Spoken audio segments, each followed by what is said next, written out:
వర్షం మెల్లగా తగ్గిపోయింది. డాక్టర్ శేఖర్ సిసోడియా నివాసం ముందున్న పెద్ద పోర్చ్లో కారును ఆపాడు. అంతా బాగుంది దుర్గా అక్క. ఇప్పుడు మేము వెళ్తాం. మీ వల్లే నేడు నాకు నీలకమలంలో ఒక అందమైన సాయంత్రం గడిపే అవకాశం వచ్చింది. శేఖర్ కారు కీలను దుర్గా చేతిలో పెట్టుతూ చెప్పాడు. అయ్యో శేఖర్, మాకు కృతజ్ఞతలు ఎందుకు చెబుతున్నారు? అసలు మేమే మీకు థాంక్స్ చెప్పాలి. శివరాజు ఫోన్ చేయగానే మీరు వెంటనే వచ్చి గౌరీ చికిత్స చేసి ఆమెను ప్రమాదం నుంచి కాపాడారు. ఇంకా ఈ కీలు అసలు నా దగ్గర కాదు, నిజమైన యజమానికి ఇవ్వండి. దుర్గా ఈ మాట చెప్పగానే రాఘవ తలెత్తి గర్వంగా నవ్వాడు. అతను ముందుకు వెళ్లేందుకు రెడీ అయ్యాడు. నిజమైన యజమాని ఎక్కడో లేదు, ఏదో లోకల్లో కలతలో మునిగిపోయాడు. దుర్గా సరదాగా నవ్వుతూ శివ వైపు చూశారు. శేఖర్, శివరాజు ఇద్దరూ నవ్విపారేశారు. కాని రాఘవ మళ్లీ తనను అవమానించినట్లుగా ఫీలయ్యాడు. అతను నిజమైన యజమాని అనుకున్నాడు. కాని అతని నిజస్వరూపం బయటపడే రోజు వస్తే సిసోడియా వంశంలో అతనికి మిగిలేది కనీసం ఒక పనివాడి స్థాయి కూడా కాదు. శివ ఇప్పటివరకు రాఘవను గౌరవంతో చూస్తున్నాడు.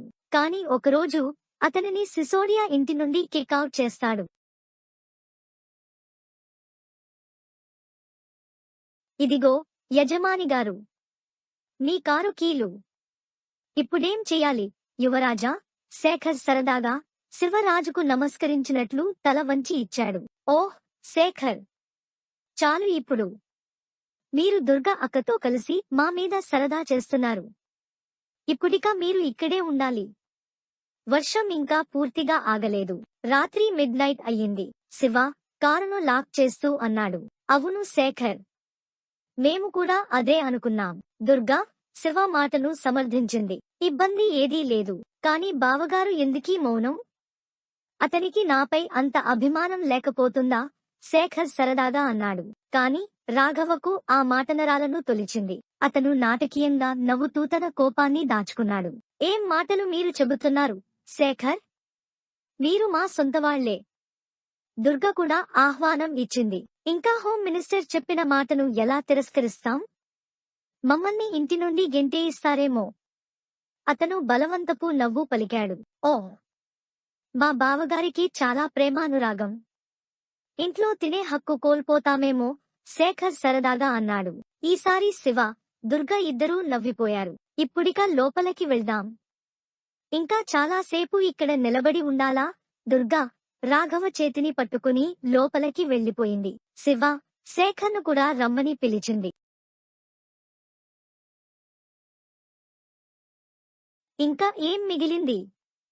ప్రణాళిక మొదలైంది. ఫలితాలు త్వరలోనే వస్తాయి శేఖర్ చెప్పాడు. ఇప్పటికీ లోపలికి వెళదాం. నాకు గడ్డకట్టే చలిగా ఉంది. అలాగే శివ అంగీకరించాడు. రాఘవ ఫ్రెష్ అవ్వాలని బాత్రూంలోకి వెళ్లిపోయాడు. కానీ లోపల మాత్రం అతని మనసంతా కోపంతో మండిపోతున్నది. ఇప్పుడు అందరూ చాలా నమ్మకంగా నవ్వుతున్నారు. సుధమ్మ నన్ను ఎదిరించగలదా? ఈ సిసోడియా ఇంటిని నేనే శాసించాలి. శివరాత్రంతా నవ్వుతూ ఉన్నాడు. శేఖర్ నా మీద సరదా చేశాడు. ఇవాళ నన్ను హేళన చేశారు. అందరూ నన్ను గౌరవిస్తారు. కాని ఆ గౌరవం నాకు లభించదు. కాని ఒకరోజు ఈ ఇంటిని నేనే శాసించబోతున్నాను. ఈ వంశాన్ని నేనే మట్టికరిపిస్తాను. ఇది నన్ను అవమానించిన ఫలితం. రాఘవ ఏం పిత్తి పొంగుడు? ఇప్పుడే అతను కుళ్ళుకుంటూ ఉండగా ఏదో శబ్దం అతని చెవులకు తాకింది. ఇతరుల కలల మందిరాన్ని తుంచితే నువ్వు సంతోషంగా జీవించలేవు. ఇది ఎవరు? రాఘవ షాక్కు గురయ్యాడు. తన చుట్టూ చూశాడు. ఒకరి గొంతు వినిపించింది. నా భ్రమ కాదు, తన గదిలో ఎవరైనా ఉన్నారా అని వెతికాడు. కాని ఎవరూ లేరు. అతని చెమటలు కారిపోతున్నాయి. ఇక్కడే ఎవరో ఉన్నారు. ఎవరైనా నన్ను గమనించారా? నా మాటలు విన్నారా? మాధవ్, ఎక్కడ ఉన్నావు? రాఘవ కోపంతో గదిలోంచి బయటకు వచ్చాడు. మాధవ్, నీకు ఏం జరిగింది? మాధవ్ అనే కొత్త వ్యక్తి పేరు వినిపించింది. అతను ఎవరు? సుమతి, జానకి, శేఖర్ తల్లి దుర్గా ముగ్గురూ తొందరగా పై అంతస్తు వైపు వెళ్లారు. శివ కూడా తన గదిలో నుంచి బయటకు వచ్చాడు. రాఘవ, ఏం జరిగింది? మీరు కోపంతో ఉన్నట్లు కనిపిస్తున్నారు. మీరు ఫ్రెష్ అవ్వాలని వెళ్లారిగా? ఇంకా మారలేదు? దుర్గా ఆశ్చర్యంగా అడిగింది. ఓ దుర్గా, ఇప్పుడు ఇది ముఖ్యం కాదు. బాత్రూంలో ఉన్నప్పుడు ఎవరైనా నా వెనకాల రూంలోకి వచ్చినట్టు అనిపించింది. మరి ఎందుకు ఎవరూ స్పందించలేదు? రాఘవగారు, మీరు కొద్దిసేపటి క్రితం దుర్గతో ఏం మాట్లాడుతున్నారు? శివరాజు అసహనంగా అడిగాడు. ఆయనకు రాఘవగారి దుర్గతో ఆగ్రహంగా మాట్లాడటం అసహ్యంగా అనిపించింది. దుర్గ కూడా ఆశ్చర్యపోయింది. తన చిన్నపాటి ప్రశ్నకి ఎందుకింత కోపం వచ్చిందో అర్థం కాలేదు. అది మన గదిలోకి ఎవరో వచ్చి మన ఫోటో ఫ్రేమ్ విరిగిపోయింది. ఇదిగో చూడు. రాఘవ హడావుడిగా తన గదిలోకి వెళ్లి విరిగిపోయిన ఫోటో ఫ్రేమ్ తీసుకుని వచ్చాడు. ఆ ఫ్రేమ్లో దుర్గా, రాఘవల ఫోటో ఉంది. ఓ మహాదేవా! ఇదేనా కారణం? ఒక విరిగిన ఫోటో ఫ్రేమ్ కోసం అంత కోపం ఎందుకు? జానకి, శేఖర్ తల్లి నవ్వుతూ అన్నారు. ఇది కేవలం ఓ ఫోటో ఫ్రేమ్ కాదు, మా ఆనందం బంధించిన జ్ఞాపకం. దాన్ని ఎవరో తాకినందుకు కోపం వచ్చింది. రాఘవ కోపంగా శివ వైపు చూశాడు. కానీ శివ కూడా గట్టిగా అతనికి తిప్పి చూశాడు. అదే క్షణంలో రాఘవ దుర్గా వైపు తిరిగి ముస్కురించాడు. రాఘవ, మీ ప్రేమ ఎంతో గొప్పది. మహాదేవుడు మీ ఇద్దరి ప్రేమను కాపాడాలి, శేఖర్ వ్యంగ్యంగా అన్నాడు. అతడు రాఘవ వైపు చూసి ఒక కన్ను మూసి మరో కన్ను తెరిచాడు. మాధవ, ఈ విరిగిన గాజు శుభ్రం చేయి, సుమతి గట్టిగా చెప్పింది. రాఘవ, ఫోటో ఫ్రేమ్ మాకు ఇవ్వండి, రేపు కొత్త ఫ్రేమ్లో పెట్టించిస్తాను అని చెప్పి ఆమె జానకితో కలిసి ఫోటో తీసుకుని వెళ్లిపోయింది. శివ, మనం కూడా లోపలికి వెళదాం. ఇలా ఉంటే ఎవరో మా గదిలోకి రాగలరు, శేఖర్ వ్యంగ్యంగా నవ్వుతూ అన్నాడు. అతను రాఘవ వైపు చూస్తూ సడెన్గా వెళ్లిపోయాడు. రాఘవ కోపంతో గట్టిగా పళ్లను కడుచుకున్నాడు. కాని దుర్గా దగ్గర ఉన్నందున అతను అదుపు చేసుకున్నాడు. ఇంత ప్రేమ ఉందా? ఒక ఫోటో ఫ్రేమ్ విరిగినందుకు అంత బాధపడిపోతున్నారా? దుర్గా ఆశ్చర్యంగా అడిగింది. నువ్వు చాలా అందమైనదివి. నేను నిన్ను ప్రేమించకుండా ఎలా ఉండగలను? రాఘవ నాటకీయంగా చెప్పాడు. దుర్గా అతని మాటలను నిజమని నమ్ముకుంది. నీలకమలం, రాణి రాత్రంతా గౌరీ దగ్గరే. రాణి, ఈరోజు రాత్రంతా గౌరీ గదిలోనే ఉండిపో. ఎప్పుడు ఆమెకి స్పృహ వస్తుందో తెలియదు. ఏదైనా కావాలనుకుంటే నువ్వే చూడాలి. సుధమ్మ చెప్పగా రాణి తల ఊపి వెళ్లడానికి సిద్ధమైంది. ఒక నిమిషం, రాణి. మేము నీతో ఒక విషయం మాట్లాడాలనుకుంటున్నాం. శేఖర్ గురించి నీ అభిప్రాయం ఏంటి? సుధమ్మ ప్రశ్నించగా రాణి ఆశ్చర్యపోయింది. దాదీ అమ్మా, మీకంటే బాగా నేను శేఖర్ను ఏమీ తెలుసుకోగలను? ఇంకా నాకు మొదటి పరిచయమే అని రాణి అప్రయత్నంగా చెప్పింది. మేము ఒకటి తెలుసుకోవాలనుకుంటున్నాం. మంచి మనిషి ఎప్పుడూ మారడు, సుధమ్మ నిశ్చయంగా చెప్పారు. నిజమే. కాని మంచివారే ఎప్పుడూ గెలుస్తారా? రాణి మదిలో రాఘవ యొక్క భయంకరమైన మాటలు గుర్తొచ్చాయి. ఛీ! రాఘవ ఎంత నీచుడు! ఈ పరిస్థితిలో కూడా అతని మనస్సులో చెడ్డ ఆలోచనలు తిరుగుతున్నాయా? రాణి చిన్నగా విరుచుకుపడింది. దాదీ, నేను కూడా మీతో ఒకటి చెప్పాలి. రాణి చెప్పినట్టే చెప్పింది. ఓ, నువ్వు కూడా చెప్పాలనుకున్నావా? సుధమ్మ ఆశ్చర్యంగా అడిగారు. అదే సమయంలో రాణికి అనుమానం కలిగింది. ఆమె కిటికీ వెనుక ఎవరినో కనిపించింది. దాదీ, ఒక్క నిమిషం.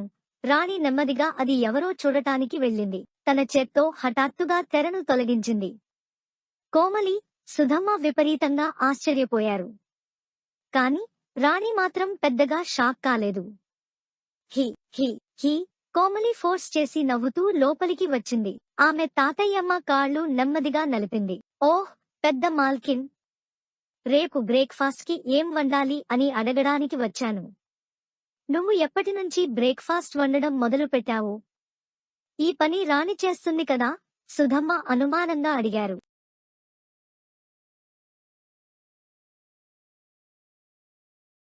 హహహ, పెద్ద మాల్కిన్, నేను రాత్రికి బ్రేక్ఫాస్ట్ తయారు చేస్తాను. గౌరీ బాగా గాయపడింది. రాణి బిజీగా ఉంటుందనుకున్నాను, అందుకే నేనే వండాలని అనుకున్నాను. కోమలి తన తప్పును కప్పిపుచ్చుకునేందుకు చెప్పింది. సరే, అయితే ఆరోగ్యకరమైన, తక్కువ మసాలా కలిగినవి వండు. గౌరీ కోసమే జ్యూస్, తేలికగా ఉండే ఆహారం మాత్రమే కావాలి. ఇది రాణి చూసుకుంటుంది. కాబట్టి నువ్వు జాగ్రత్తగా చూసుకోవాల్సిన పని లేదు. ఇక నా కాళ్ళు నలపొద్దు. రాణి ఇప్పటికే నలిపేసింది. సుధమ్మ కోమలిని తన కాళ్ళు వదిలేయమని సూచించి నిద్రపోయారు. సరే, నేను వెళ్తాను. రేపు కలుద్దాం. రాణి కోమలి రాణిని చూసి హస్తప్రహసనం చేసి వెళ్ళిపోయింది. రాణి, నువ్వు ఇప్పుడు వెళ్ళి విశ్రాంతి తీసుకో. ఇప్పటికే చాలా రాత్రయింది. ఈ విషయం గురించి మరోసారి మాట్లాడుకుందాం. సుధమ్మ మంచంపై నుంచి రాణిని చూసి చెప్పింది. అలాగేయే తాతయ్యమ్మ. శుభరాత్రి. రాణి గది లైట్స్ ఆపి నేరుగా గౌరీ గది వైపు నడిచింది. గౌరీ మంచం పక్కనే ఉన్న సోఫాలో పడుకుని చాలాసేపు గౌరిని చూస్తూ ఉండిపోయింది. సిసోడియా నివాసం శివరాజు, శేఖర్ ఇద్దరూ అతని గదిలో ఉన్న పెద్ద బాల్కనీలో కూర్చుని ఉన్నారు. ఎదురుగా చంద్రుడు మేఘాల మధ్య కనిపిస్తూనే మాయమవుతుండగా వారిద్దరూ మౌనంగా కూర్చున్నారు. తీవ్రమైన వర్షం తరువాత చల్లని గాలి వీచింది. కాసేపటికి చిన్న వర్షపు చినుకులు మరోసారి ఆగిపోతూ మళ్లీ వస్తూ ఉండిపోయాయి. అయితే ఈ అర్ధరాత్రి వాతావరణంలో కూడా శివ, శేఖర్ ఇద్దరూ తమదైన పనిలో ఉన్నారు. ఇప్పుడు నువ్వు నీ మనసులోని మాట ఎప్పుడు చెప్పబోతున్నావు? చాలా సేపటి అనంతరం చంద్రుడు మేఘాల్లో పూర్తిగా కప్పబడినప్పుడు శివ శేఖర్ వైపు తిరిగి ప్రశ్నించాడు. ఏమిటి? నువ్వు నాతో ఏమన్నావా? శేఖర్ ఆశ్చర్యపోయాడు. ఇక్కడ మనిద్దరే ఉన్నాము. ఇంకెవర్ని అడగగలం? శివ చిరునవ్వుతో అన్నాడు. ఈ ప్రశ్న అడగడానికి ఇంకా టైం ఉంది కదా యువరాజా, శేఖర్ వ్యంగ్యంగా అన్నాడు.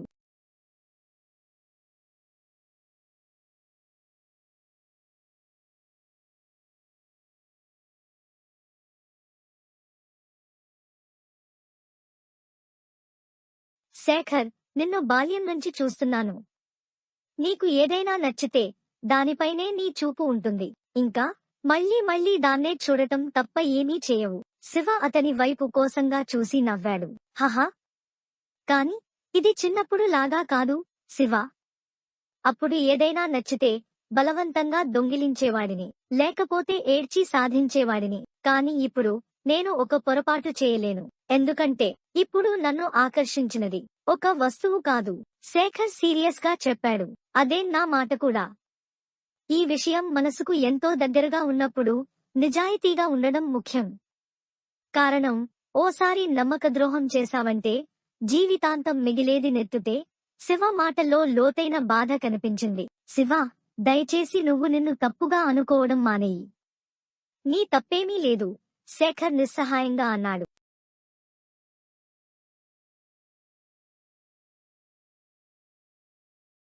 మా తప్పేమీ లేకపోయినా నన్నే నిందించారు. నా స్వంత తల్లి కూడా నన్ను నమ్మలేదు. నా నిజాయితీని నిరూపించుకునే అవకాశం కూడా ఇవ్వలేదు. దోషం చేయనప్పటికీ నన్ను శిక్షించారు. శివ కన్నీళ్లతో తడిసిపోయాడు. ఆయన తల శేఖర్ భుజంపై ఉంచి మౌనంగా ఉండిపోయాడు. కన్నీరు పెట్టుకోకు శివ. పురుషులు ఏడవరు. ఒక రాజపుత్రుడు అయితే మరీ అసాధ్యం. మనసంతా ముక్కలు అయినా కన్నీటి హక్కు లేదు. శివ, నా వల్ల నువ్వు బాధపడ్డావా? నీ పాతగాయం మళ్లీ తలచుకున్నావా? శేఖర్ బాధగా అన్నాడు. లేదే, ఇది నీ వల్ల కాదు. ఏదైనా జరిగినా నా కుటుంబమే నన్ను అర్థం చేసుకోలేదు. ఇప్పుడు మనసారా చిరునవ్వు వచ్చింది. కాని అది కూడా కేవలం ఒక కలలా అనిపిస్తోంది. ఎందుకంటే గౌరీ నన్ను ప్రేమించదు.